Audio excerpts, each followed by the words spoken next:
sejak kebangkitan ulama bersama pengikut-pengikutnya istiqomah dan setia jaga akidah dan sunnah Rasulullah. Alhamdulillah segala puji baginya ulama bersama pengikut-pengikutnya istiqomah dan setia menjaga agama nusa dan bangsa.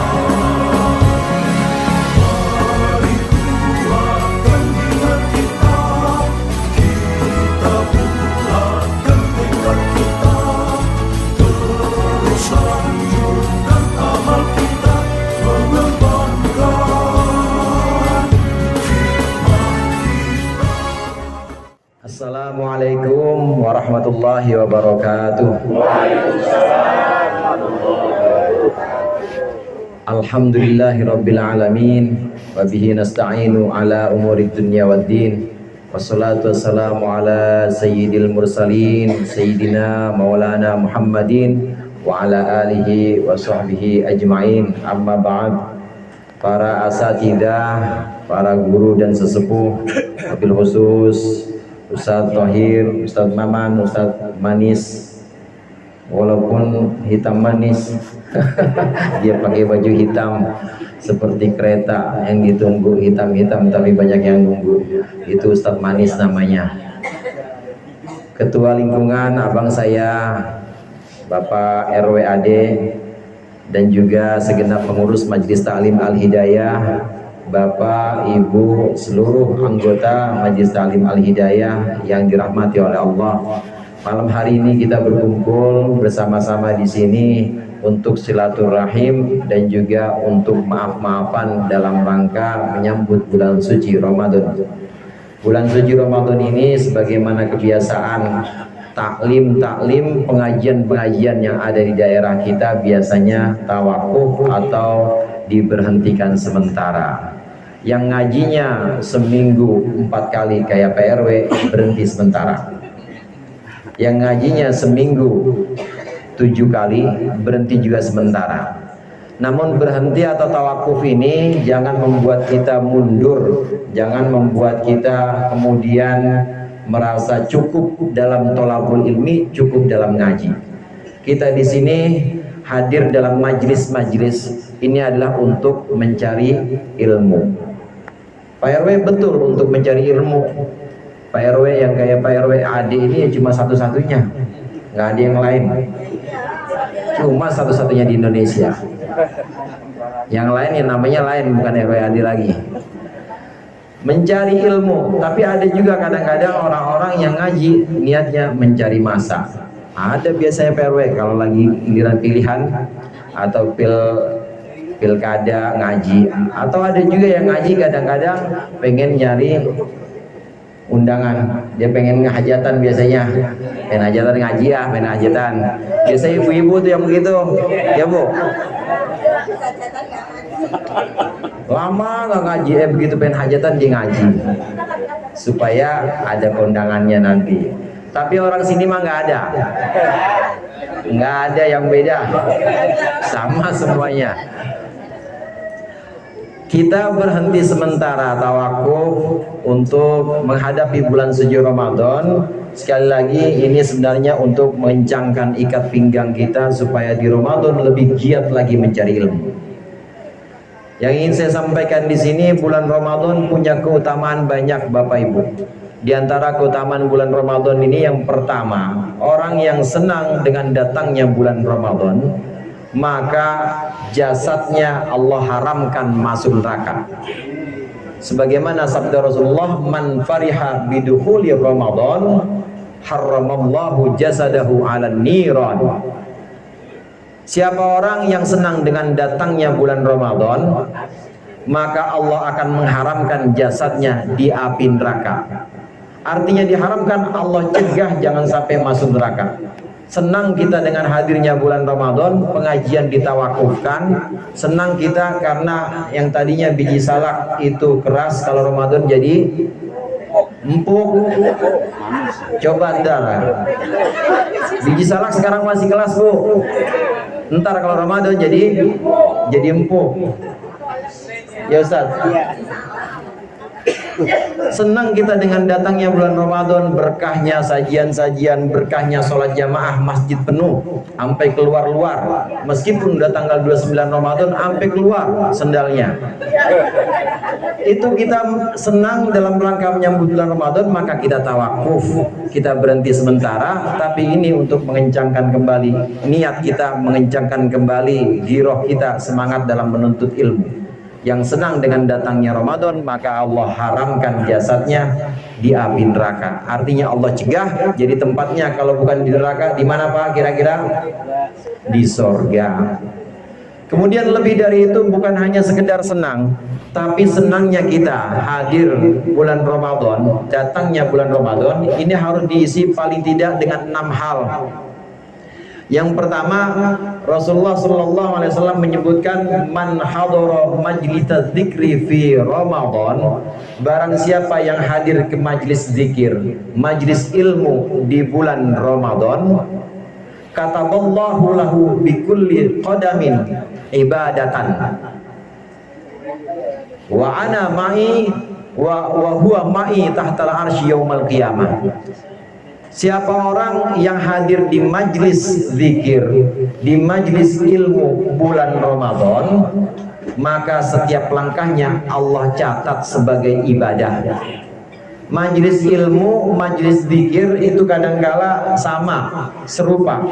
Kadangkala disebutkan sebagai majlis zikir, kita zikir subhanallah, subhanallah, kita zikir la ilaha illallah. Ini untuk mengingat siapa Pak? Mengingat Allah. Kita zikir subhanallah bihamdi, subhanallah bihamdi, ini untuk ingat siapa Bu?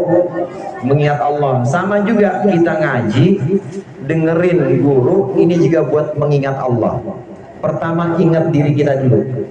Kalau kita ingat bahwa kita hamba, bahwa kita ini adalah ciptaan Allah, kita ini makhluk, maka kita sadar bahwa Allah adalah Khalik, Allah adalah Tuhan kita. Yang namanya makhluk, yang namanya hamba, ya harus berlaku sebagai hamba. Yang namanya hamba harus berlaku sebagai seorang yang tunduk pasrah di hadapan Tuhannya. Pengajian-pengajian ini seringkali disebut sebagai majlis zikir juga, karena kita hadir di sini untuk mengingatkan diri kita. Zikir itu artinya mengingatkan zikir kita kalau kita ini hamba yang lemah, Allah Maha Kuat. Kalau kita ini yang bodoh, Allah Maha Pintar. Kalau kita ini maha kurang, Allah Maha Sempurna. Semakin kita kenal diri kita dengan pengajian, maka semakin dapat zikir atau pengingat bahwa kita ini lemah, Allah Maha Kuat. Nah, di bulan Ramadan, Bapak Ibu, lebih-lebih orang yang datang ke majlis zikir atau majlis ilmu di bulan Ramadan, dengerin kuliah subuh walaupun gak ada nasi uduknya. Bulan Ramadan, kalau subuh keliling, ada nggak nasi uduknya Ustaz? Besok jangan harapin, nggak ada subuh besok, udah berhenti juga nasi uduknya. Datang untuk dengar kuliah subuh, datang untuk dengar kuliah Ramadan, ceramah-ceramah habis tarawih, niatnya untuk mencari ilmu. Insya Allah setiap langkahnya Allah catat ibadah.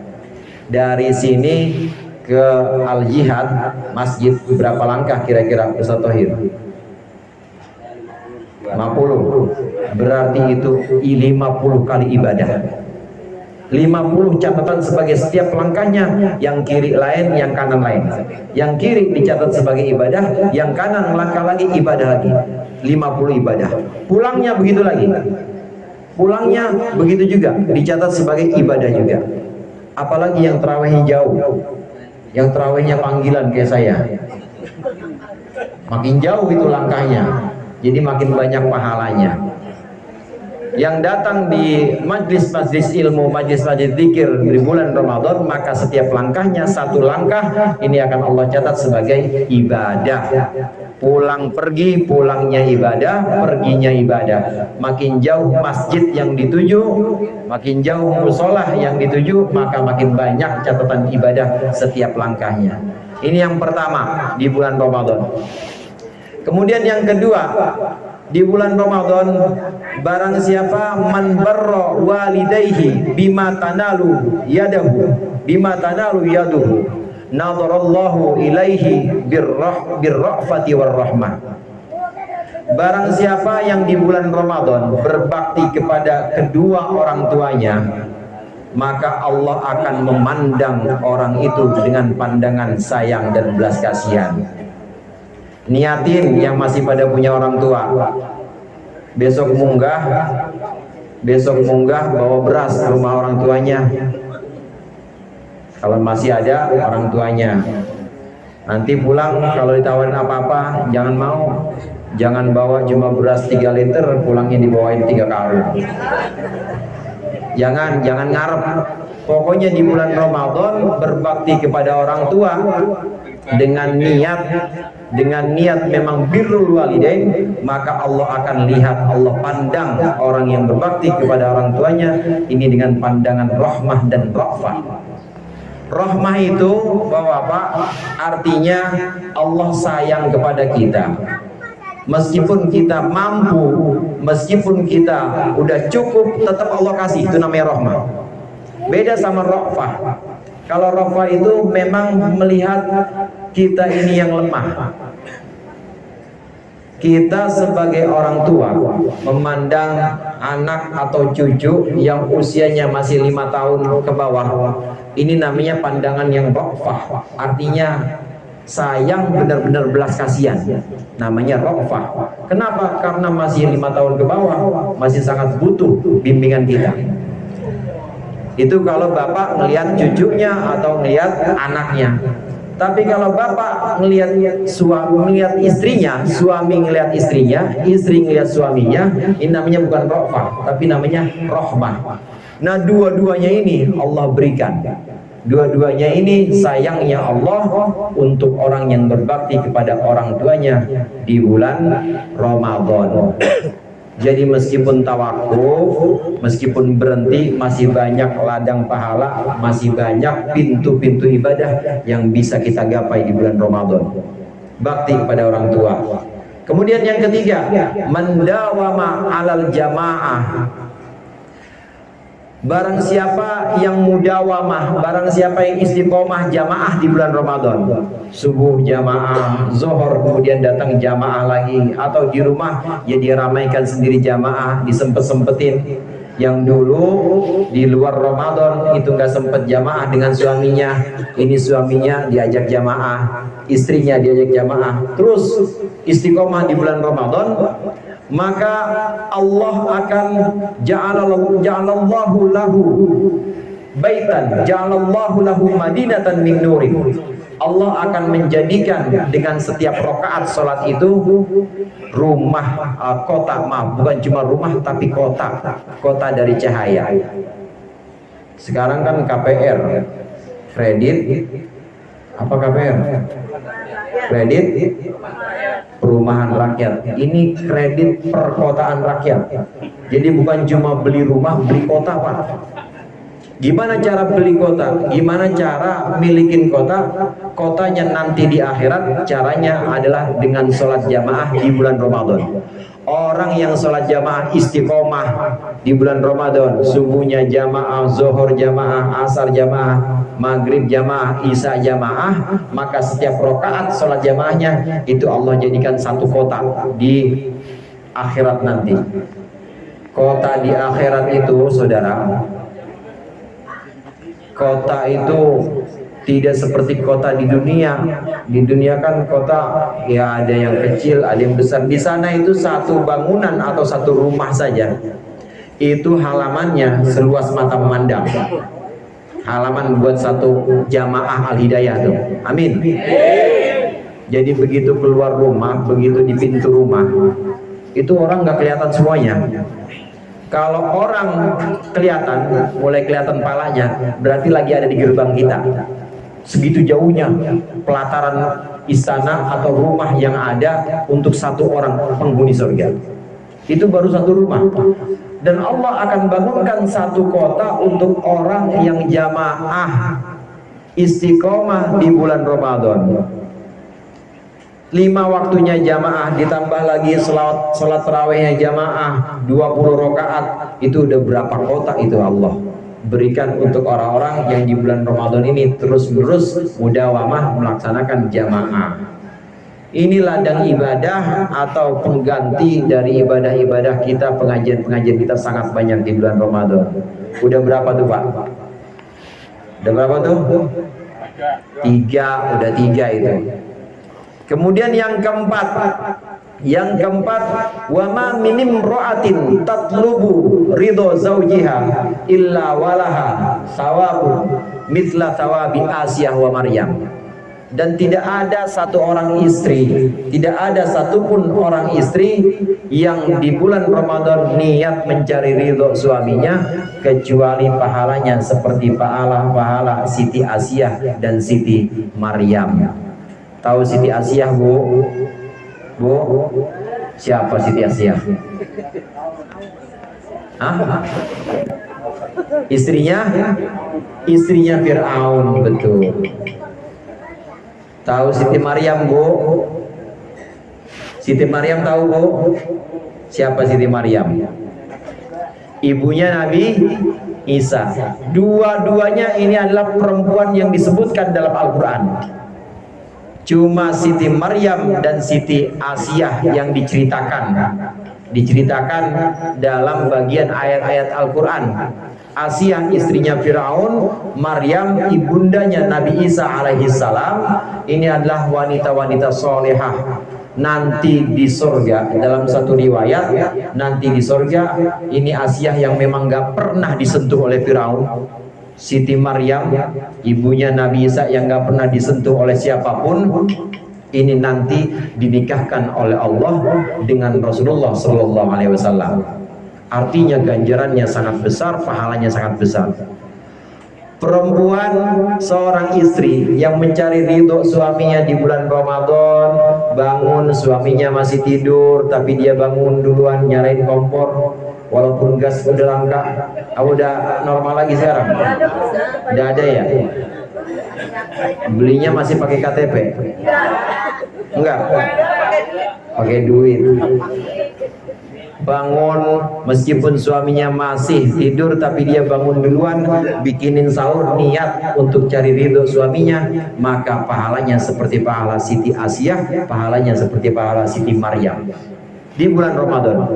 Di bulan lain bagaimana? Di bulan lain ya biasa, tetap dapat ridho suami dan besar pahalanya, tapi di bulan Ramadan lebih besar lagi, Allah lipat gandakan. Sampai derajatnya, ibadahnya ini sama seperti ibadah Siti Asiyah dan Siti Maryam. Ini yang keempat. Kemudian yang kelima, man qada hajata muslimin fi Ramadan qadallahu alfa hajatin, qadallahu lahu alfa hajatin. Barang siapa yang menunaikan kebutuhan saudaranya muslim satu orang atau satu hajat saja, satu kebutuhan saja, maka Allah akan tunaikan hajatnya, tunaikan kebutuhannya 1000 kebutuhan. Di bulan Ramadan ada yang minjem garam, masih ada yang minjem garam Bu? Minjem beras dah, minjem beras nih, saya belum punya, ntar habis bulan saya mau ganti. Minjem, dipinjemin 1 liter. Itu kebutuhannya ditunaikan oleh orang ini, orang yang menunaikan kebutuhannya 1 liter, ini akan Allah kasih kebutuhan ini 1000 liter nanti, kurang lebihnya seperti itu. Atau satu kebutuhan pangan, kebutuhan tentang makanan diberikan kepada saudaranya yang muslim. Nah kemudian dengan ikhlas dilakukan itu di bulan Ramadan, maka akan Allah balas kebutuhan-kebutuhan yang lain, itu akan Allah penuhi. Satu kebutuhan yang kita berikan untuk menutup perlunya saudara kita, maka Allah bayar 1000 kebutuhan kita. Kita butuh sehat apa enggak Pak? Butuh sehat enggak? Butuh. Allah bayar sehat kita nanti. Kita butuh buat lebaran enggak Bu? Butuh enggak buat lebaran Ming? Butuh. Allah bayar buat lebaran nanti. Kebutuhan-kebutuhan kita lantaran kita memberikan saudara kita nutupin kebutuhan saudara kita, maka 1000 kebutuhan akan Allah tutupi buat kita. Ini di bulan Ramadan Allah lipat gandakan.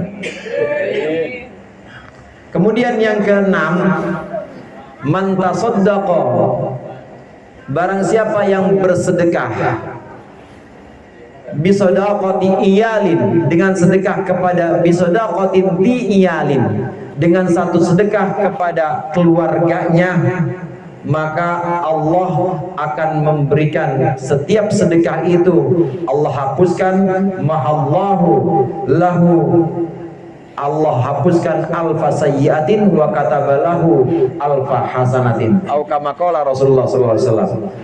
Siapa orang yang memberikan sedekah kepada keluarganya, di sini ada catatan iyal, ada catatan keluarga, memberikan sedekah kepada keluarga yang fakir, artinya yang butuh, memang dia lagi kempes banget, nggak ada lebihan, nah kita berikan itu kebutuhan dia.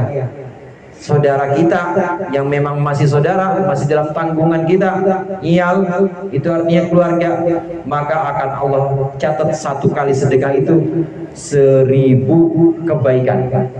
Satu kali sedekah, dan Allah hapuskan 1000 dosa. Yang tadinya ada dosa-dosa kecil, yang tadinya ada kesalahan-kesalahan kita yang hubungannya dengan hak Allah, sholat nggak khusyuk, baca Quran AIU, puasanya masih kurang ikhlasnya, itu Allah tutupin kesalahan-kesalahan kita, bagian dari 1000 kesalahan yang Allah hapuskan. Ini sedekah di bulan Ramadan, terutama sedekah kepada keluarga. Bapak, Ibu, hadirin hadirat rahimakumullah. Kenapa di sini keluarga yang ditekatkan? Karena memang keluarga itu punya hak. Haknya itu 3. Beda dengan orang yang bukan keluarga. Kalau kita mau sedekah, maka duluin kepada keluarga dulu. Setelah keluarga siapa? Tetangga dulu. Setelah tetangga baru orang jauh. Jangan orang jauh kita sedekahin, di luar negeri sedekahnya, kerjanya mandi pesanggerahan, sedekahnya di luar negeri. Padahal di sampingnya masih ada tetangga yang sangat butuh, masih ada tetangga yang masih kembang kempis pendapurannya, masih banyak kebutuhannya yang belum terpenuhi. Jangan. Keluarga kita yang fakir ini punya 3 hak. Yang pertama, hak sebagai muslim. Dia muslim jelas, maka dia punya hak sebagai orang Islam. Kita hormati dia, kita muliakan dia, kita penuhi kebutuhan dia. Kemudian yang kedua, hak sebagai keluarga, hak sebagai kerabat. Ya emang dia masih sepupu, emang dia masih adiknya istri saya, ipar maksudnya, emang dia masih misanan, apalagi dia masih ponakan, masih orang tua saya, atau pernah encing, nah itu masih bagian dari iyal, itu dulu yang dekat. Karena haknya hak muslim juga, hak sebagai kerabat juga. Kemudian hak yang ketiga, hak sebagai fakir, karena memang dia orang yang fakir, butuh, maka duluin dia. Jangan sedekah ke tempat-tempat yang jauh, apalagi bukan keluarga, jangan. Kenapa? Itu orang bakal pada ngomong, Bu, Pak, bakal pada ngomong. Misalnya Pak RW aja yang buat contoh mah, dia orangnya ikhlas.